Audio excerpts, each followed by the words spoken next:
اس مسئلے مشکل اور پریشانی میں آپ دن کے کسی وقت صبح شام 2 تسبیح پڑھیں، ہر دفعہ بسم اللہ الرحمن الرحیم 7 پڑھیں اور اول آخر درود پاک پڑھیں۔ بہت زیادہ حیرت انگیز یہ وظیفہ اور بہت حیرت انگیز یہ تجربہ پائیں گے۔ آپ گمان نہیں کر سکتے کہ آپ کو اس کا نتیجہ، اس کا رزلٹ کیا ملے گا۔ زندگی کے سفر میں اللہ کو نہیں چھوڑنا۔ آپ دن کے کسی وقت صبح شام 2 تسبیح سورۃ اخلاص پڑھ لیں، ہر دفعہ بسم اللہ الرحمن الرحیم 7 پڑھیں اور اول آخر درود پاک پڑھیں، اور پھر یہ تسبیح آپ ان کی خدمت میں ہدیہ کر دیں۔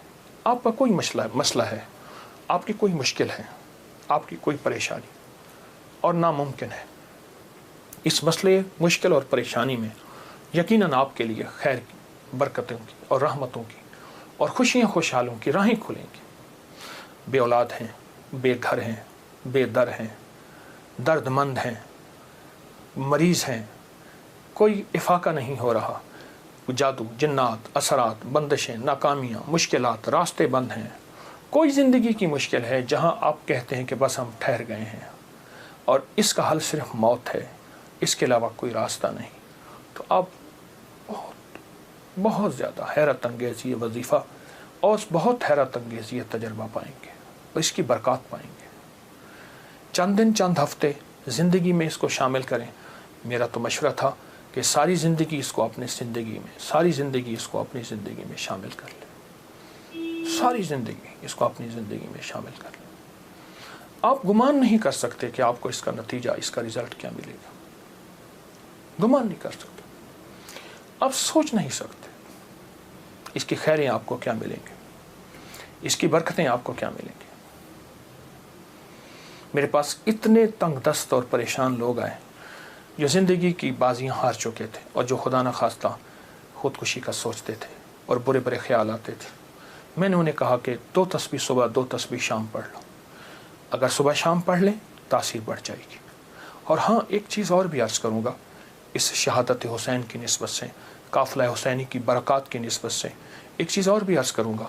اگر یہی سارا دن پڑھتے رہیں، یعنی 2 تسبیح صبح شام پڑھ لیں اور سارا دن اس کے علاوہ کھلا پڑھتے رہیں، تو اس سے ایک فائدہ اور ہوگا، اور وہ فائدہ یہ ہوگا آپ کو، اور حیرت انگیز فائدہ ہوگا کہ آپ کی تاثیر زیادہ ہوگی، مسائل جلد حل ہوں گے، مشکلیں دور ہوں گی، پریشانیاں دور ہوں گی، اور آپ کو زندگی میں خیر کے موقع زیادہ ملیں گے، ترقیاں اور کامیابیاں بڑھ چڑھ کے ملیں گی۔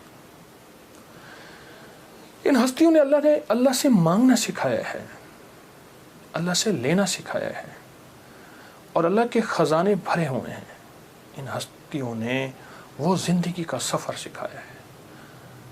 عاشورہ کا ڈھل جانا، سغرا کا وہ مر جانا، اصغر تیرے سینے میں برچھی کا اتر جانا، یہ کہانیاں سچی ہیں۔ یہ سبق دے کے انہوں نے اللہ کے ساتھ جڑنا سکھایا ہے، اللہ کے ساتھ جڑنا سکھایا ہے۔ اور وہ ایک پیغام دے کر گئے ہیں کہ خیال کرنا، گردش ایام جو بھی آئے، عروج ہو یا زوال ہو، موسم موافق ہو یا نہ موافق ہو، زندگی کے سفر میں اللہ کو نہیں چھوڑنا، اور اس کے راستے نہیں چھوڑنے، اور اس کی سچی راہیں نہیں چھوڑنی، اور وہ سچی منزل نہیں چھوڑنی۔ روایات میں آتا ہے کہ جس دن واقعہ کربلا ہوا ہے، اس دن 3 گھنٹے دعا مانگی حضرت امام حسین نے۔ 3 گھنٹے دعا مانگی۔ کس سے مانگی؟ کس سے مانگا؟ کس کو چاہا؟ مانگنا ہے، رونا ہے، گڑ گڑانا ہے۔ ایک نفل بتاتا ہوں، وہ بہت کمال نفل ہیں۔ یہ نفل پڑھنے ہیں 9 محرم کی شام کو، اور پھر پڑھنے ہیں 10 محرم کی شام کو۔ 9 محرم کی شام کو مغرب کے بعد رات تک جب آپ کو سہولت ہو، اور 10 محرم کی شام کو مغرب کے بعد رات تک جب آپ کو سہولت ہو۔ 2 رکعت نماز نفل، جس کی پہلی رکعت میں سورۃ الکافرون 11 دفعہ اور دوسری رکعت میں سورۃ اخلاص 11 بار، یہ آپ نے پڑھنا ہے۔ اور پھر اس کے بعد ایک لفظ پڑھنا ہے، یا شہید ہو، یا شہید ہو، یہ 313 بار پڑھنا ہے اور گڑ گڑا کے پڑھنا ہے۔ اور اب تک جتنے بھی شہید ہوئے اللہ کی محبت میں، انبیاء جتنے بھی شہید ہوئے، انبیاء شہید ہوئے، اور اہل البیت، اصحاب رسول،